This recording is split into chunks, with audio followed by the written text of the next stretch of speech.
Good morning, YouTube. Mochismo Eugene, another video from Exit Strategy. Welcome. This morning I want to talk to you guys about counting the cost as well as the loss of being with a narcissist. Counting the cost and the loss being with a narcissist. Well, the cost of being with them is we're here.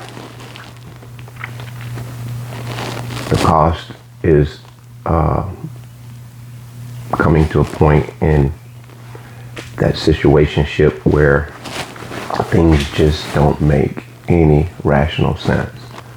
Unfortunately for us, we were able to come out of it in an awakened state because of this. Now, that is the cost. Now, the loss. We don't really like to focus on the losses, because what that does for us empaths and awakened chosen ones, it makes the healing process just that much more harder, because we are focused on things that we cannot recoup. We cannot bring those things back, whether it is financial, tangible items, possessions, and different things like that. There's just so much with these individuals that when you sit down and you really start contemplating how much these people took from your life and mine, it is mind-boggling. They are psychological thieves, psychological rapists, psychological predators, pedophiles, all the atrocious labels that you want to give to that type of behavior is rightfully due. Sounds grim, but that is exactly what they are. They don't have a conscience like you and I have. They don't have the capacity to consider what they've done to someone going forth. They actually gloat when they have capitalized on your demise in some way or another. They actually get an excitement from that. Now, I can't relate to that, but I just know that that is what makes them tick. And I'm not a perfect man. We're not perfect people.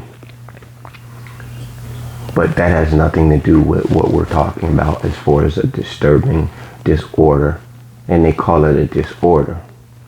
I think it's a demonic possession. And the disorder, I get it, because the opposite of disorder is order. How do you have order? Who knows what order is? What is order? Order is whoever, I believe, prescribes or ascribes a certain set of rules, regulations, and parameters. That would be the order. Now, for me, it's God.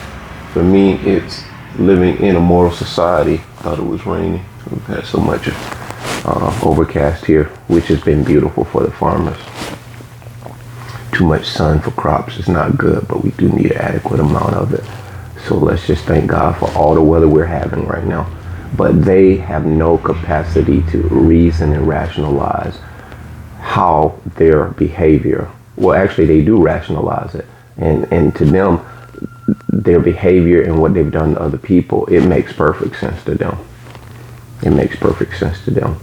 So in the lost, we have to really, really grasp the concept that there are some things that we've lost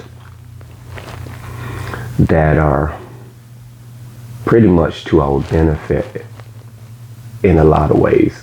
As hard as that is to understand, for me, I look at a lot of the losses as to certain things that I believe that I held near and dear to me, sentimentally speaking.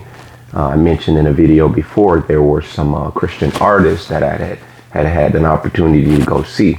And there were some CDs that I had acquired, autographed CDs. And to me, that is, a celebrity in that respect most often is, a man or woman of God that I've been able to, have the privilege to see in concert or meet personally, someone who fears God and who's walking consistently and sharing their life with the world through music. We all have our celebrities. Some of them are our neighborhood celebrities. There are a few people I look up to and I hold in high regard here in my community. So that is what was sentimental to me. And it's fitting that I talk about this loss today, about how you count the cost and the loss. This morning yesterday I went to sign my daughter up for summer program, which is where she gets paid because she's a young scholar. She gets paid to do different things over the summer. And so in doing so, they needed a certain paperwork. They needed Social Security numbers. They needed the physical Social Security card, and they needed a physical birth certificate. I had neither. As you remember a video or videos way back when I mentioned the narcissist took not only my Social Security card and my birth certificate, but she took both of my twins' birth certificate and Social Security cards. Deliberately, premeditatively, she took these things because we had this stuff in most cases in your home. Everyone knows where the sensitive records and papers are. And I can look back at a time when I had built this secret compartment inside of the bed. And I thought it was kind of cool because I had always thought, wait, if we got someone came into our house and was to take stuff and steal stuff, I would rather those things not be destroyed or taken. Anything else I can survive. And I shared with her this compartment, and this is where these items were put. Now, it's ironic that in sharing this with a narcissist, that is the very thing that they become fixated on. Not only did she take flat screen TVs and different stuff like that, they always take more than what they bring. So let's just get that out of the way. That is what it is. But she took this stuff, and so this morning I'm going to go and try to obtain, and I know I won't obtain them today, but I'll start the process in gaining a new Social Security card for both my children and myself. And I have my birth certificate. I had that sent to me by my mom about 2 years ago, ahead of trying to get this job that I got fired from most recently. So I have my Social Security, not Social Security, but my birth certificate.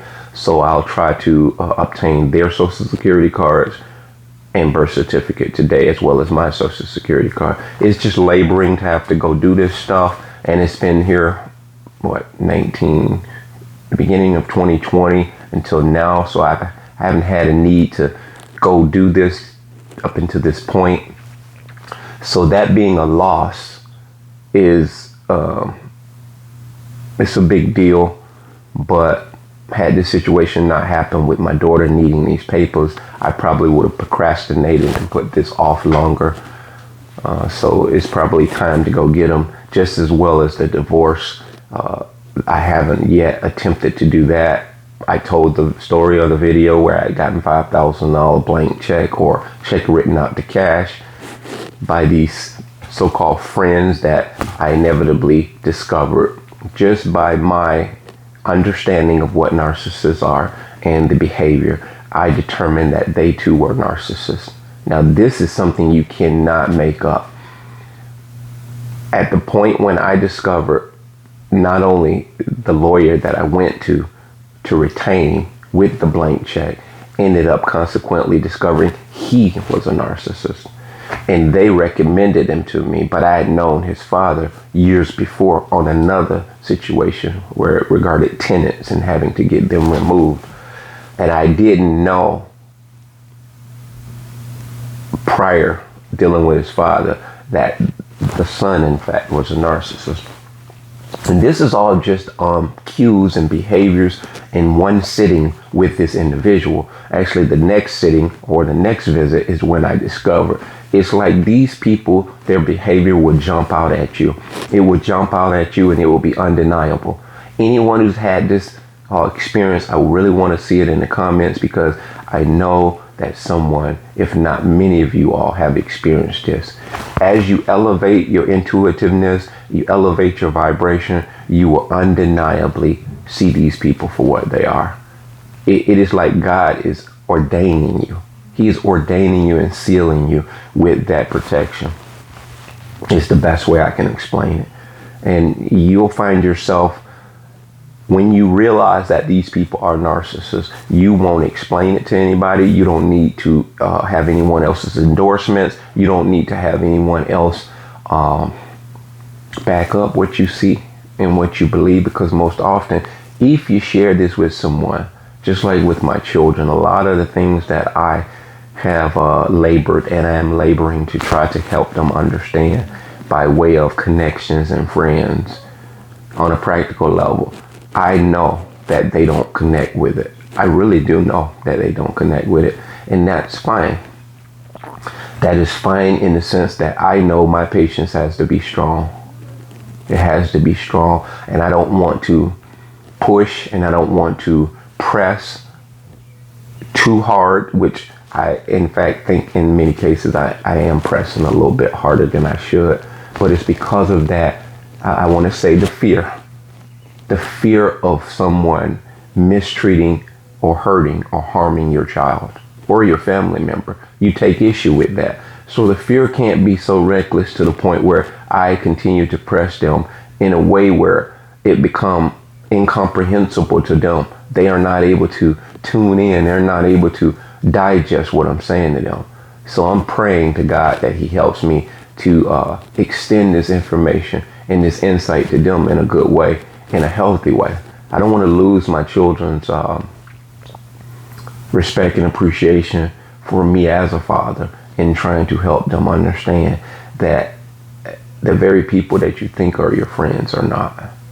You have to determine to define friend in a whole new way.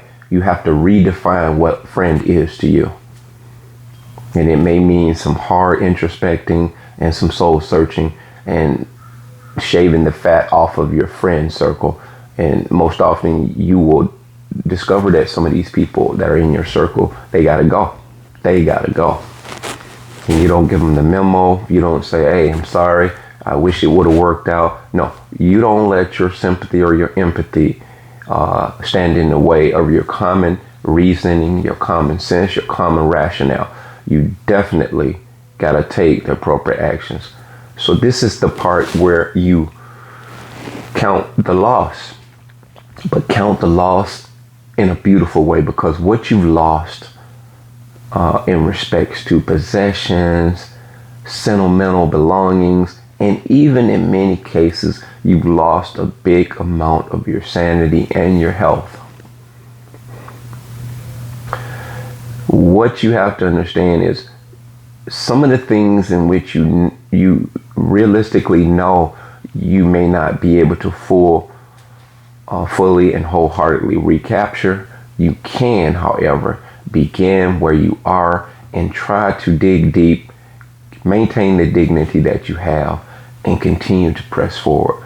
Now that's the key word. The dignity that's within you has to trump that thought process of loss, because your dignity is causing you to stand tall. Your dignity, and this is not trying to get cliche or philosophical. I really need you to understand you have to stand tall, because I look back at some of the things that I've gone through all the time. We're not pretending these things didn't happen, but what we want to do is to capture the essence of who we are today and move forward on that. And as you do that, the things that you used to think about and you used to become fixated on, that you couldn't get out of your head, there'll be fleeting thoughts. There'll be thoughts, they'll become less and less. Because what you would do, you will replace those thoughts of loss with the thoughts of progress. And the losses are many. The losses are many, to which a lot of us have not even thought of.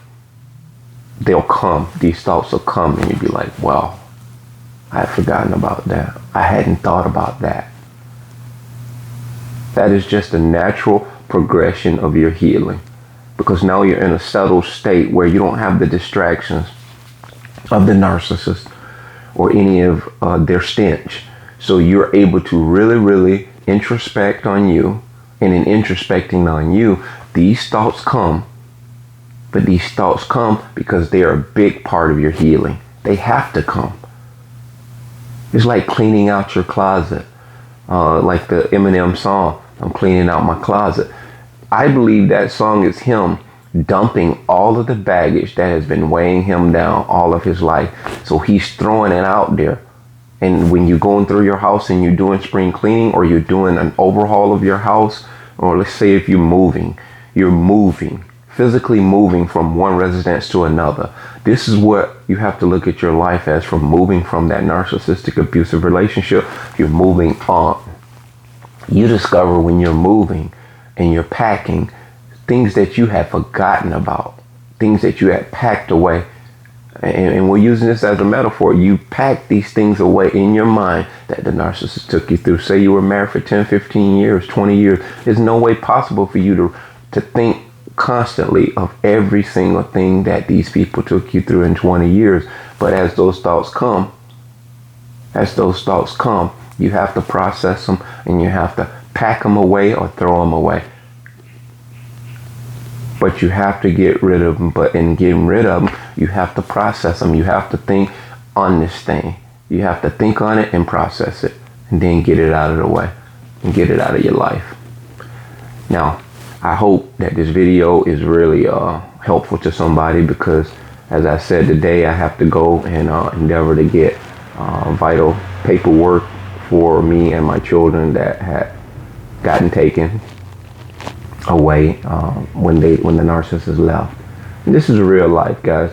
I'm not here to have anyone feel sorry for me. I just want to encourage you guys that you're not going through anything that is uniquely different than the next person. Our stories may differ somewhat, but with a narcissist, our stories are unique to us, the individuals, but they are very, very similar in the context of how these people move and what they did to us in our life. So they're very comparable and comparable to one another's story, because if a narcissist did it to you, they did it to someone else. So be of good cheer and take heart, and enjoy your Wednesday. That being said, bless.